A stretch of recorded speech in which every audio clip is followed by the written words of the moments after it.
وعلى آله النجوى وأصحابه الذين هم خلاصة العرب وخير الخلائق بعد الأنبياء. أما بعد فأعوذ بالله من الشيطان الرجيم. بسم الله الرحمن الرحيم.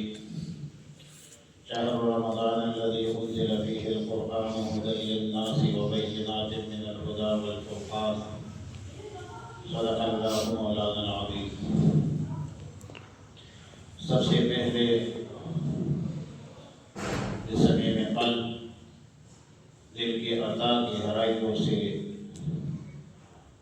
قاری صاحب کو، سامعین کو اور پورے اہل محلہ کو مبارکباد پیش کرتا ہوں اور دعا کرتا ہوں اللہ رب العالمین اپنے بارگاہ میں قرآن کریم کا یہ پڑھنا تراویح میں قبول اور منظور فرما دے، اور اللہ رب العالمین ہمیں قرآن کریم کے ساتھ وابستہ رہنے کی توفیق عطا فرمائے گا۔ قرآن کریم رسول اللہ مبارک صلی اللہ علیہ وسلم کا دائمی معجزہ ہے۔ دائمی معجزے کا مطلب یہ ہے کہ قیامت کے صبح تک قرآن کریم وہ کتاب ہے جو رسول اللہ مبارک صلی اللہ علیہ وسلم پر نازل ہے، عالمی انسانیت کی رشد و ہدایت کا عظیم کتاب ہے۔ قرآن وہ کتاب ہے کہ جس کی حفاظت کا ذمہ اللہ نے اٹھایا ہے۔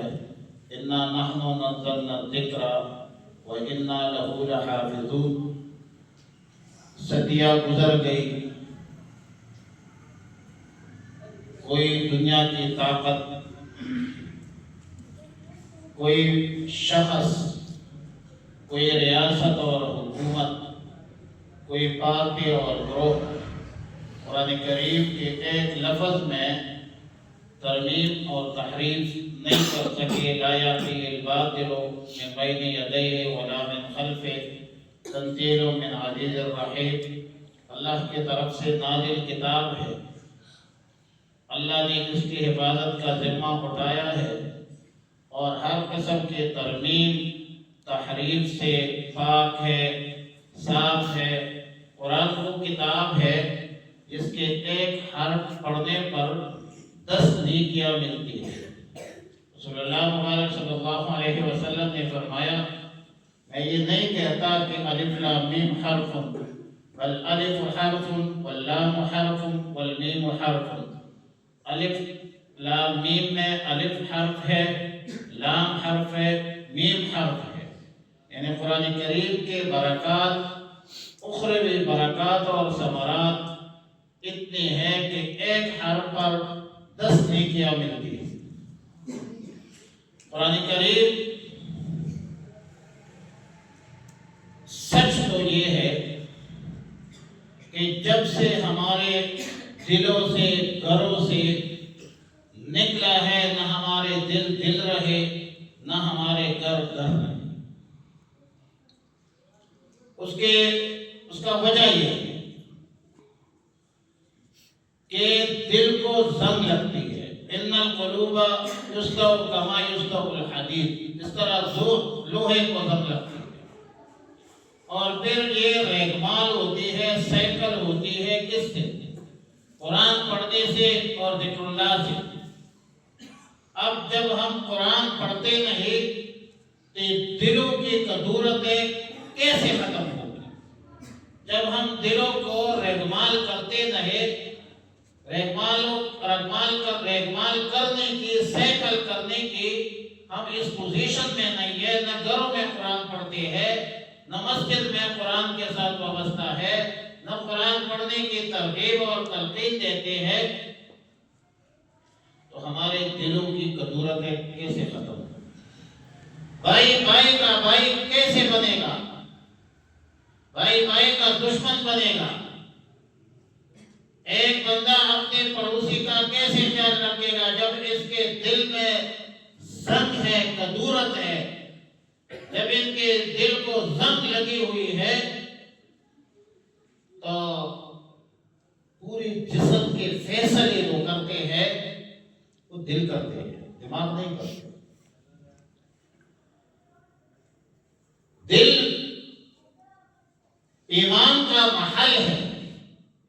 رسول اللہ مبارک صلی اللہ علیہ وسلم نے فرمایا ان فی جسدک مضغہ، آپ کے جسم میں گوشت کا ایک لوتھڑا ہے، ٹکڑا ہے، اذا صلحت صلح الجسد کلہ، جب وہ ٹھیک ہو جائے تو پورا جسم ٹھیک ہو جاتا ہے۔ خبردار الا وہی القلب، وہ کیا ہے؟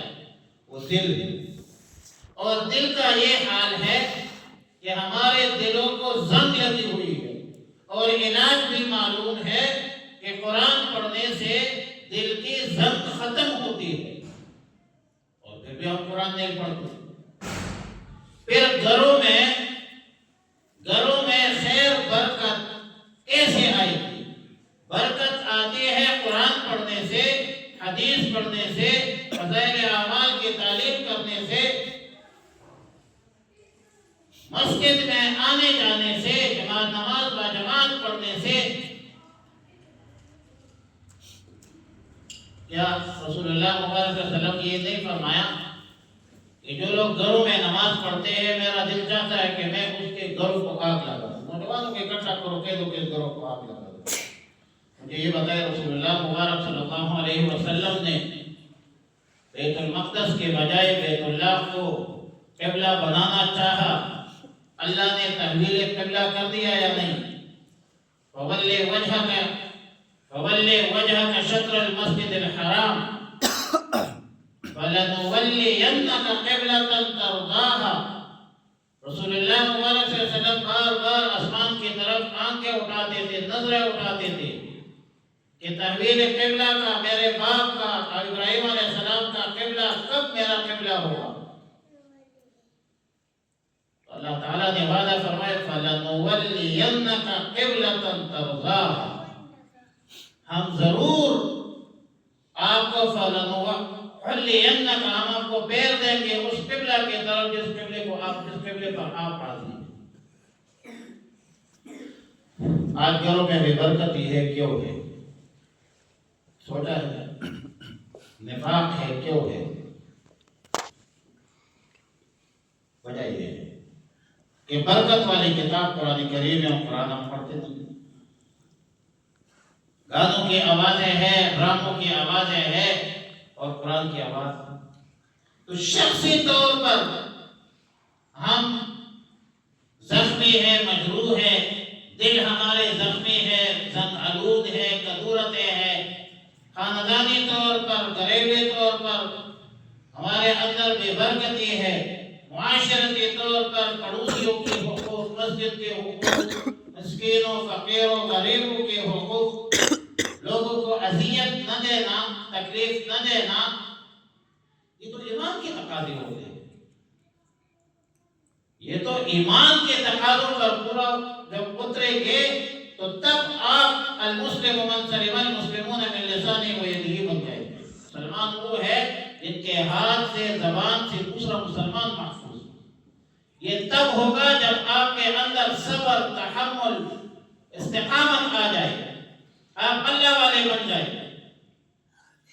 تو اللہ سے دعا ہے کہ ہمیں قرآن کریم پر عمل کرنے کی توفیق عطا فرمائے، ہمیں قرآن پڑھنے کی توفیق عطا فرمائے۔ دعا کریں اللہ ربنا تقبل منا انک انت السمیع العلیم وتب علینا یا مولانا انک انت التواب الرحیم۔ یا رب العالمین، یا ارحم الراحمین، اپنے فضل و کرم سے ہمارے حاجی صاحب اور ہمیں کو جنت الفردوس میں اعلیٰ مقام عطا فرما دے۔ یا رب العالمین، رسول اللہ مبارک صلی اللہ علیہ وسلم کی شفاعت نصیب فرما دے۔ یا رب العالمین، ہمارے جو مقتدی ہیں، وفات ہو چکے ہیں، سب کو یا رب العالمین درجات عالیہ نصیب فرما دے، فرما دے۔ تمام بیماروں کو شفاء کاملہ عاجلہ مستمرہ نصیب فرما دے۔ جن لوگوں نے ہمیں دعاؤں کے بارے میں کہا ہے، ان کے حاجات، مشکلات آپ کو معلوم ہے، یا اللہ سب کی مشکلات ختم فرما دے۔ یا رب العالمین، اس مسجد کو آباد فرما دے۔ یا رب العالمین، جو لوگ مسجد کی خدمت کرتے ہیں، یا رب العالمین اجر عظیم عطا فرما دے، دنیا اور آخرت میں سرور فرما دے، ہر قسم کی نعمتوں سے مالا مال فرما دے۔ یا رب العالمین، قاری صاحب نے جو قرآن پڑھا ہے، آپ حضرات نے سنا ہے، یا رب العالمین اپنے بارگاہ میں ایک ایک حرف قبول اور منظور فرما دے۔ جو غلطیاں ہوئی ہے، اور ظاہر ہے کہ قرآن کریم بڑا کتاب ہے، لفظی معنی بھی غلطی ہو جاتی ہے، تو یا رب العالمین ہماری غلطیوں کو معاف فرما دے۔ ہم گناہگار ہے، سیاہکار ہے، کمزور ہے، ناتواں ہے، یا رب العالمین ہماری کمزوری کو معاف فرما دے، ہماری مشکلات ختم فرما دے۔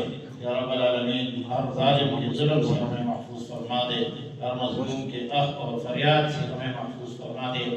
یا رب العالمین اپنا فضل اپنا کرم فرما دے۔ یا رب العالمین مخلوق کی احتیاط سے ہمیں محفوظ فرما دے۔ یا رب العالمین یا ارحم الراحمین ہمارا خاتمہ بالایمان فرما دے۔ یا رب العالمین سود اور نحق مال سے، رشوت کے مال سے یا رب العالمین ہمیں محفوظ فرما دے، ہمیں رزق حلال عطا فرما دے، ہمارے اولاد کو رزق حلال عطا فرما دے۔ یا رب العالمین حرام لقمہ سے، حرام مال سے ہمیں محفوظ فرما دے۔ یا رب العالمین ہمارا خاتمہ بالایمان فرما دے۔ یا رب العالمین ہمارے اولاد ہمارے لیے صدقات جاریات، واقعات الصالحات فرما دے۔ ہمارے والد صاحب کی جگہ پر حاجی محمد آزاد یا رب العالمین جب بھی پروگرام ہوتا ہے ان کی یادیں ضرور یاد آتی ہے۔ یا رب العالمین درجات عالیہ ان کو مقدر فرما دے، بڑے درجات نصیب فرما دے۔ ہمارے آبائی کو بھی یا رب العالمین یا ارحم الراحمین مغفرت فرما دے۔ رسول اللہ مبارک صلی اللہ علیہ وسلم کی قرآن کی برکت سے یا رب العالمین اپنا فضل کرم فرما دے۔ ہماری جتنی بھی مرحومین ہے، مقتدی فوت ہو چکی ہے، سب کی مغفرت فرما دے۔ شکر علی صاحب کی بھی یا رب العالمین مغفرت فرما دے۔ اللہم احسن عاقبتنا فی الامور، یاد کرے یا رب العالمین اپنا فضل اپنا کرم فرما دے۔ وصلی اللہ علی النبی الامی الکریم وعلی آلہ الطیبین واصحابہ الطاہرین وعلی من تبعهم بإحسان إلی یوم الدین برحمتک یا ارحم الراحمین۔